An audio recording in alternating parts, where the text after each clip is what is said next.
أعوذ بالله من الشيطان الرجيم.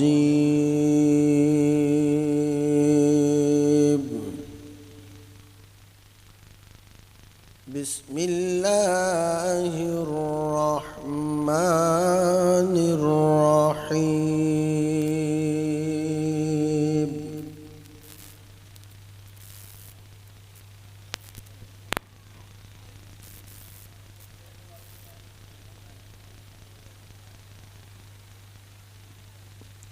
قل هذه سبيلي أدعو إلى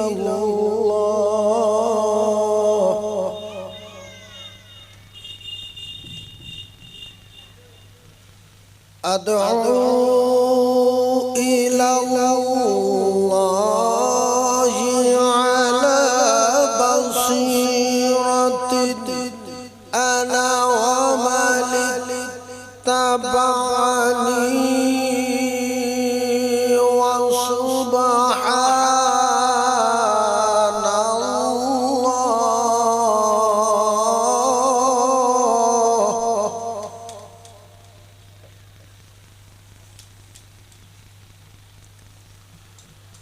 وسبحان الله وما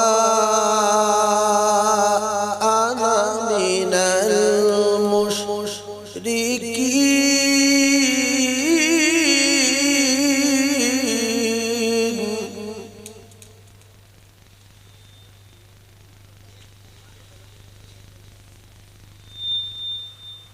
قل هذه سبيلي أدعو إلى الله على بصيرة أنا ومن اتبعني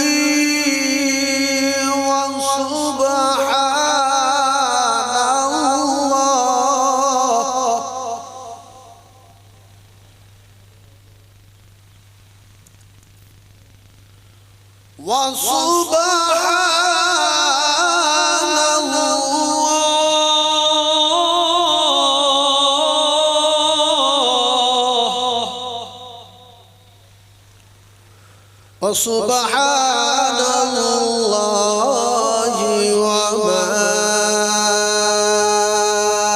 أنا من المشركين.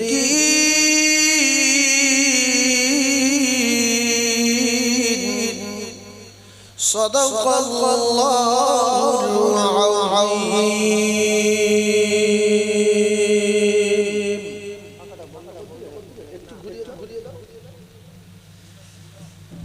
درود شریف اللهم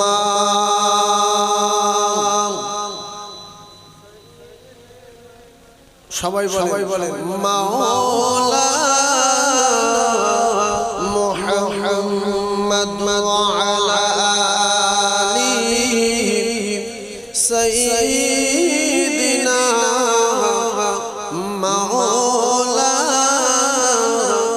মুহাম্মদ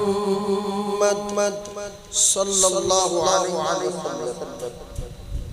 ভাই আমি আপনাদের এখানে নতুন এসেছি কি এর আগে একবার এসেছি না আরো দু তিনবার?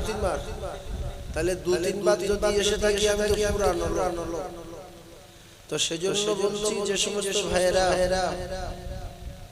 বাড়িতে আছে স্বল্প সময়ের মধ্যে আখিরি মোনাজাত হবে, আপনারা বিনা বসে থাকবেন না।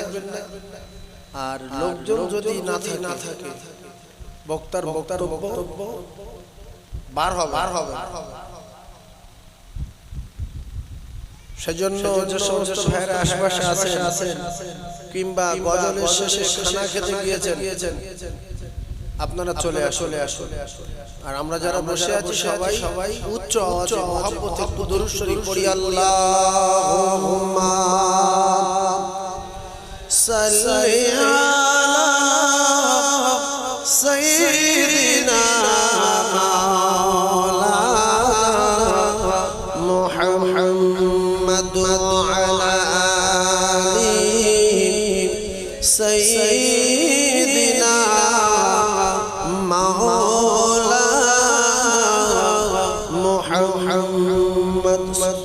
ও গো যার কদমের ওসিলাতে ও গো যার কদমের ওসিলাতে হাবিয়া দোজখ নিভে যায়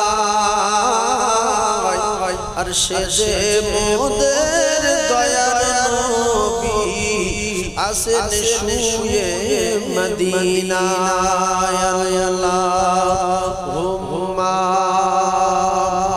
সাল্লি আলা সাইয়্যিদিনা মাওলানা মুহাম্মদ ওয়া আলা আলিহি সাইয়্যিদিনা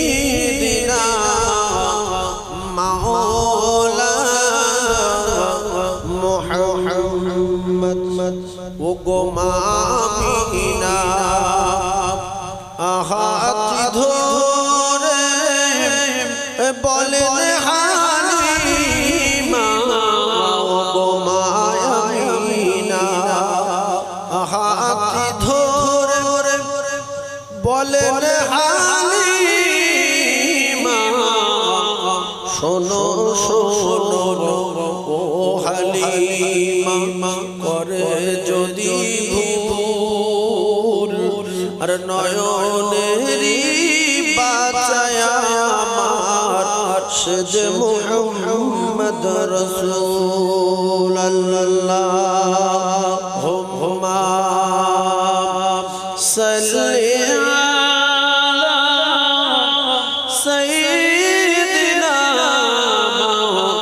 মাওলানা মুহাম্মদ ওয়া আলা আলিহি সাইয়্যিদিনা মাওলানা মুহাম্মদ কয়েকবার পড়েন লা ইলাহা ইল্লাল্লাহ লা ইলাহা ইল্লাল্লাহ মুহাম্মাদুর রাসূলুল্লাহ সাল্লাল্লাহু আলাইহি ওয়াসাল্লাম। সম্মানীয় উলামায়ে কেরাম, সম্মানীয় আপনাদের মসজিদের পেশ ইমাম, হুজ্জাদে কেরাম, হুফাজে কেরাম, মুরব্বিয়ানে কেরাম, জনযুবক ভাইরা, পর্দানশিনা ধার্মিকা আল্লাহ ভীরু আম্মা জান ও বোনেরা, আল্লাহ তাবারক তাআলার দরবারে লাখ কোটি শুকরিয়া, যিনি আমাদের মতো কিছু ঈমান ওয়ালাদেরকে রহমতের দৃষ্টিতে তাকিয়ে রহমতি মজলিসে বেহেশতের বাগানে ফেরেশতাদের সঙ্গে বসবার মতো তৌফিক এনায়েত করেছেন। এজন্য আমরা সবাই শুকর আদায় করি। সকলে বলেন আলহামদুলিল্লাহ। ভাই, আল্লাহ রাব্বুল আলামিন আমাদেরকে পৃথিবীর জমিনে পাঠিয়েছেন শুধুমাত্র সেই রবের দাসত্ব আর গোলামি করার জন্য। আল্লাহ পাক নিজেই বললেন, আমি তোমাদেরকে সৃষ্টি করেছি, ওয়ামা খালাকতুল জিন্না ওয়াল ইনসা ইল্লা লিয়াবুদুন। আমি আল্লাহ পাক তোমাদের সৃষ্টি করেছি শুধুমাত্র আমার ইবাদত করার জন্য। জিনকেও সৃষ্টি করলেন ইবাদতের জন্য, ইনসানকেও সৃষ্টি করলেন ইবাদতের জন্য। এখন আমরা যে এখানে বসে আছি, ইবাদত হচ্ছে না হয় না? ইবাদত হচ্ছে না? যদি সুবহানাল্লাহ না বলি, আলহামদুলিল্লাহ না বলি, আল্লাহু আকবার না বলি, নারায়ে তাকবীরের ধ্বনি না দেই, শুধু বসে থাকলে 60 অথবা 70 বছর নফল ইবাদতের সওয়াব তার নামায় আমলে লেখা হবে। আর সুবহানাল্লাহ, দরুদ শরীফ, কলমা শরীফ এগুলো বললে আরো এক্সট্রা সওয়াব হবে। বসে হাজিরে দিলে কোম্পানি কাজ হচ্ছে, কেউ কাজ করছে, কেউ বসে বিড়ি খাচ্ছে, সমান রজনী। কি কথা ঠিক না ভুল? মালিক লাগিয়ে দিয়েছে এই বিল্ডিংটা করে দিতে হবে 30 তলা। সে কোন জায়গায় বসে আছে তার ঠিক নেই। 7-8টা ঠিকাদার, এ ঠিকাদার, ও ঠিকাদার, ও ঠিকাদার, লোক লাগিয়েছে 150 লোকের ভিতরে 50 জন বিড়ি খাচ্ছে, কেউ পানি আনছে, কেউ হাওয়া খাচ্ছে, কাজ চলছেই চলছে। টাকা সবাই পাচ্ছে না, পায় না। কে বিড়ি খেয়েছে, কে বসছিল, কোনো দেখার দরকার নেই। তো আমরা যারা এখানে বসে আছি, কেউ সুবহানাল্লাহ বলবে, কেউ আলহামদুলিল্লাহ বলবে, কেউ বলবে না, কেউ চুকুর বসে থাকবে, কেউ অন্য টেনশন করবে। এখানে শুধু বসে থাকলে 60 অথবা 70 বছর ইবাদতের সওয়াব পাবে। এখন 70 বছর বাঁচবো কি না, অন্তত এই জলসাটা বসে যায় 70 বছরের সওয়াব হবে। যদি বলেন এত সওয়াব কি হবে, আমার আপনার প্রত্যেকটা মানুষের কম বেশি দেখলে দেখা যায় মানে নামাজ ফরজ যেদিন থেকে হয়েছে সেদিন থেকে নামাজ পড়িনি। কেউ নামাজ পড়া ধরেছি 20 বছর বয়সে, কেউ 25 বছর বয়সে, কেউ 30 বছর বয়সে। পিছনের যে 10 বছর, 15 বছর, 20 বছরের নামাজ নাই, এই নফলগুলো সব আপনার জমা থাকবে। ফেরেশতারা বলবে আল্লাহ এত ফরজ নামাজ এই কটা আছে, কি হবে, এত খায় হয়ে গেছে, দোজখে যাবে। তো আল্লাহ বলবে নফলের খাতা বার করো। তো দেখছে জলসায় পড়েছিল 35টা।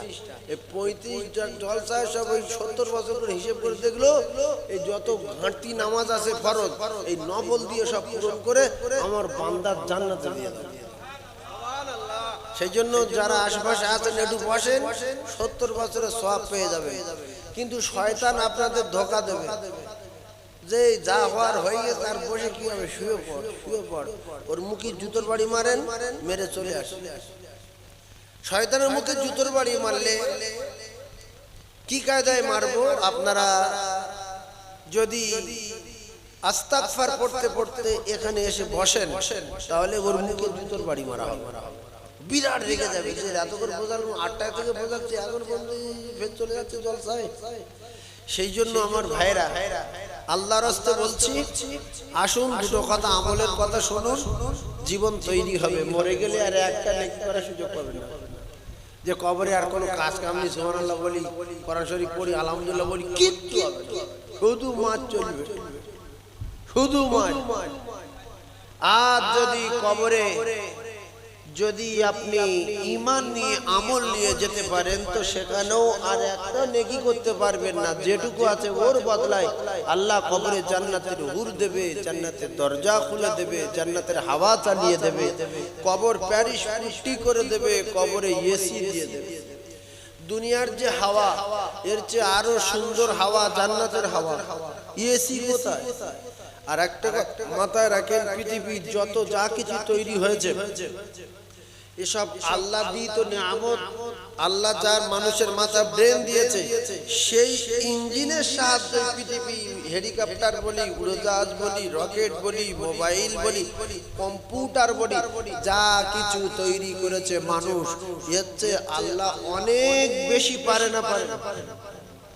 কিছু মানে চিন্তা করে যে মানুষ এরকম পারলো, তা যিনি মানুষ তৈরি করেছেন তিনি কেমন পারেন এটা জানতে হবে।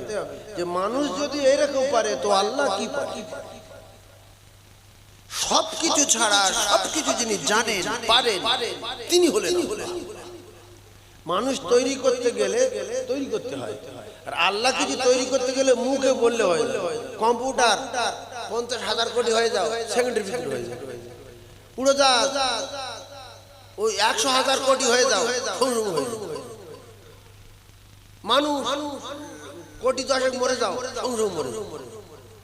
কিন্তু মানুষের মারতে গেলে ইট, লাঠি, মুকুট, বন্দুক, বোম জোগাড় করতে হবে।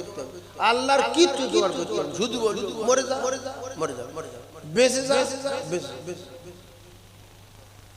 তাহলে সে আল্লাহর কত ক্ষমতা। হ বললে হয়ে যায়, আর শেষ হ বললে শেষ। সেই জন্য আমরা যারা বেঁচে আছি এখন, কখন মরবো জানি না।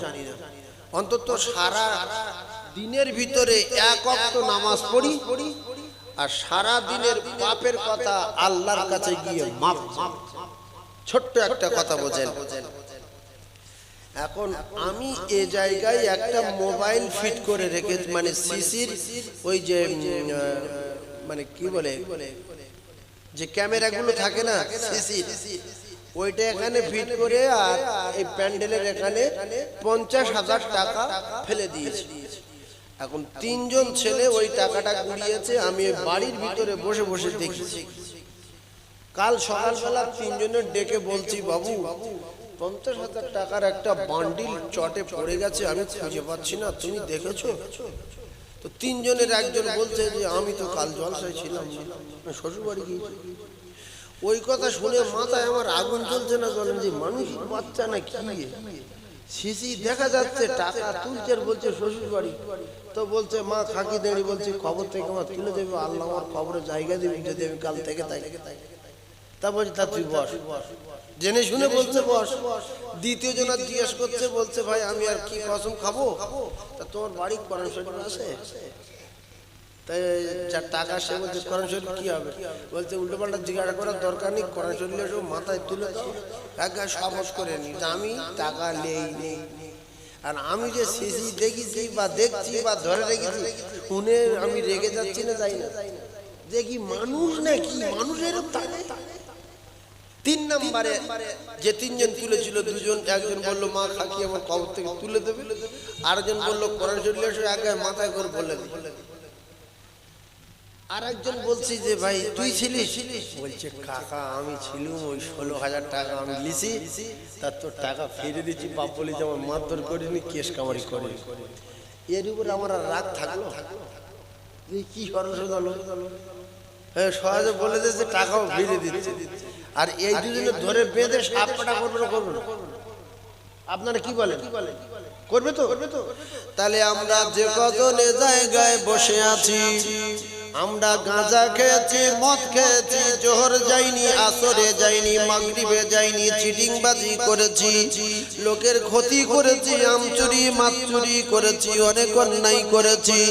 পৃথিবীর কেউ না জানে আমার আল্লাহ সিসিতে ধরা আছে না নাই? জোরে বলেন, ভালো করে ওয়াজ বোঝার চেষ্টা করুন।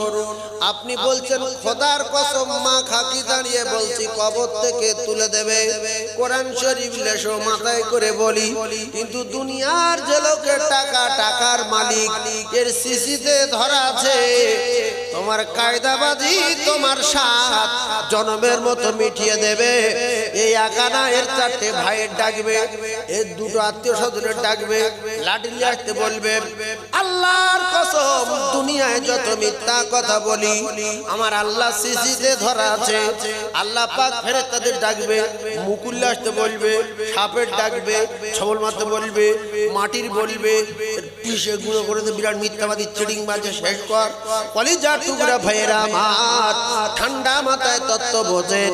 আল্লাহ রাব্বুল আলামিন বলেন বান্দা আমি সবকিছু জানি, আমার সিসিতে সব ধরা আছে, তোদের ডাকছি তোরা আমার বাড়ি আয়, আর সত্য কথাগুলো আমার কাছে এসে বল। যে যা করেছিস আমার কাছে এসে রাজি হয়ে যা, আমি আল্লাহ ক্ষমা করে দেব। আর তোরা যদি স্বীকার না করিস আমি সিসির ক্যামেরা খুলে দেব। সেদিনে কোটি কোটি মানুষের সামনে আমি তোর ভিডিও দেখাবো, তোর বাপের নাম ভুলে যাবে। মায়া ফিরুল মারউ মিন আখিহি ওয়া উম্মিহি ওয়া আবিহি ওয়া সাহিবাতিহি ওয়া বানি। কোথায় তোমার মা আর কোথায় তোমার বাপ? তোমার 14 পুরুষের নাম ভুলে যাবে। এই লম্পট গুলো তখন মিথ্যা কথা বলবে। আল্লাহ গো, এই যে সিসিতে যেগুলো দেখছি বা ফেরেশতাদের 99টা খাতায় যেগুলো লেখা আছে, আমরা এত অন্যায় করিনি, এত নামাজ কাজা করিনি, এত সিনেমা দেখিনি, এত ভিডিও কল করিনি, এত উল্টো পাল্টা জিনিস দেখাইনি, এটা ফেরেশতারা জোর করে লিখেছে। পুরানো রাগ ছিল আমাদের উপরে। বহুত ভাবি ভিডিও কল করে, রাস্তায় ঘুমটাতে করার ভিতরে ভিডিও কল করে, ঘরের দরজা দিয়ে আসে না। বহুত ভাবি দেখা যায় এখানে পর্দার সঙ্গে গাড়ি উঠলো, আর ওখানে গিয়ে পর্দা বরকা পরে চলে গেল দীঘায়, বকখালি, অমুক জায়গায় গিয়ে বরকা খুলে দিয়ে ষাঁড় লাভছে, ষাঁড়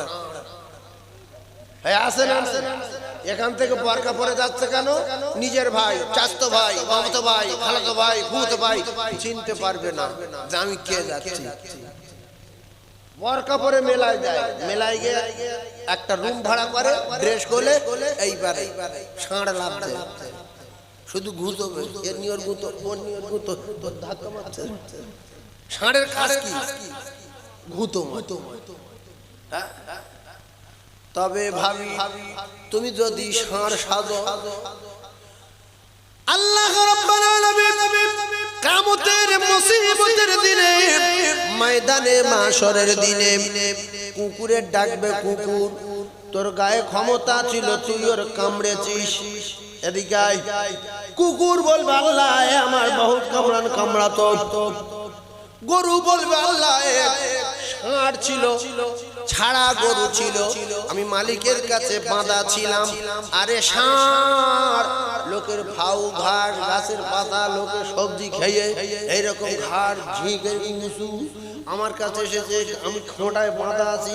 মালিক কখনো খেতে দিয়েছে, কখনো দেয়নি, সময় মতো পানি পাইনি, দুর্বল হয়ে গেছি, এসে আমার তাল মেরেছে।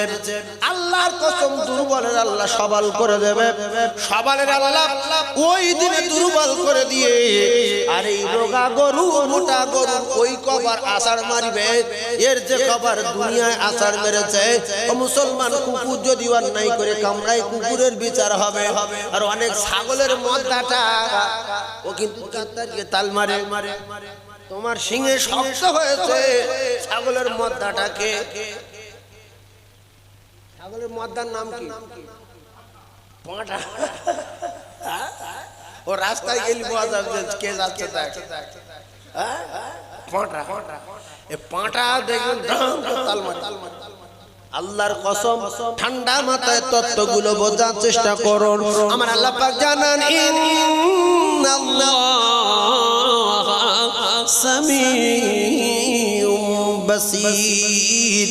ও যুবকেরা, পিপিলিকা বড় না আমরা বড়? আমরা অনেক বড়, লম্বা চওড়া, পিপিলিকা খুব ছোট। ওই পিপিলিকার পায়ের আওয়াজ আমার আল্লাহ যদি শুনতে পায়, পিপিলিকা যদি মাটির তলা দিয়ে হেঁটে হেঁটে যায়, আমার আল্লাহ যদি তার নিজে চোখে দেখতে পায়, সামিউম বাসীর। আমার আল্লাহ পাক আমাদের অন্যায়গুলো কি দেখতে পায় না? আল্লাহ ডাকার পরে কে মসজিদে যাচ্ছে আর কে যায় না? ও কলিজার টুকরা না, সবগুলো আল্লাহর সিসিতে ধরা আছে। আল্লাহ বলে, বান্দা সব জানার পরে তবুও তোদের 5 বার করে ডাকি, আমার বাড়ি আয়, আমি এখনো রহমতের দরজা বন্ধ করিনি। লা তাকনাতু মির রাহমাতিল্লাহি ইন্নাল্লাহা ইয়াগফিরুয যুনুবা জামিআ ইন্নাহু হুয়াল গফুরুর রহিম। আমি আল্লাহ পাক, আমি এখনো রহমতের দরজা তোদের জন্য খুলে রেখেছি। তোরা আমার রহমত থেকে তোরা দূরে সরে যাবি না, বঞ্চিত হবে না। আমি আল্লাহ পাক এখনো রহমতের দরজা খুলে রেখেছি। যেদিনে পশ্চিম দিক দিয়ে সূর্য আমি আল্লাহ তুলে দেব, সেদিনে মাথা টুকলে, চোখ দিয়ে রক্ত বার করলে, কেঁদে কেঁদে চোখ দিয়ে রক্ত বার করলে আর তওবা কবুল হবে না, হবে না, হবে না। এজন্য আল্লাহ বলে, বান্দা নামাজ কাজা করেছিস চলে আয়, রোজা কাজা করেছিস চলে আয়, গাঁজা খেয়েছিস চলে আয়, উল্টো পাল্টা গুনার কাজ করেছিস চলে আয়, আমি আল্লাহ আমার রহমতের দরজা খোলা, আমার বাড়ি আয়। আর তুই যেগুলো অন্যায় করেছিস আমার সিসিতে ধরা আছে, ওইগুলো তুই সত্য কথা বলবি আমার বাড়ি গিয়ে। তুই যখন সত্য কথা বলবি, আমি আল্লাহ সাথে সাথে তোর ক্ষমা করে দেব। দুটো চোর অস্বীকার করেছে আর একটা চোর মেনে গেছে। মালিক খুশি কার উপর? যে মেনে গেছে। ফের বলছে টাকা ফিরে দেবো, কেস কামাই করো না বাবু, আমি গরিব মানুষ, বুঝতে পারি। তো আমরা যারা নামাজ পড়িনি আল্লাহর কাছে যান, গিয়ে বলেন, আল্লাহ এতদিন নামাজ কালাম পড়িনি, অন্য কাজ করতাম, আপনি সব জানেন, বিভিন্ন গন্ডগোল করে ফেলেছি, দীঘায় 3-4 গিয়েছিল, আল্লাহ আমি সে কাজ করবো না। আল্লাহ বলছে আমার কাছে বল, আমি ক্ষমা করে দেবো, আর যদি না বলিস শিশি ধরা আছে, সবার দেখাবো, দেখিস আপটা বলবি। এক চুল পরিমাণ ফাঁকি দেওয়া যাবে না যুবক। কোথায় খিরির গাছের গোড়া, বড় গাছের গোড়া, মাঠের মাঝখানে। আল্লাহ বলে ওয়া নাহনু আকরাবু ইলাইহি মিন হাবিলিল ওয়ারিদ। কোথায় যাবি রে? আমি আল্লাহ তোর এত কাছে, এত নিকটে। তোর ঘাড়ের যে মোটা শিরা আছে ওই শিরা অপেক্ষায় আরো নিকটে। কিছু ভাবি আছে লুকিয়ে লুকিয়ে ঘরে দরজা দিয়ে লাইট জ্বালিয়ে ভিডিও কল করছে, না করে না। ও ভাবি, তুমি যদি ভিডিও কল করো, তোমার কাছে পৃথিবীর কেউ নাই, কিন্তু তোমার আল্লাহ আছে, কথা মাথায় রাখতে হবে।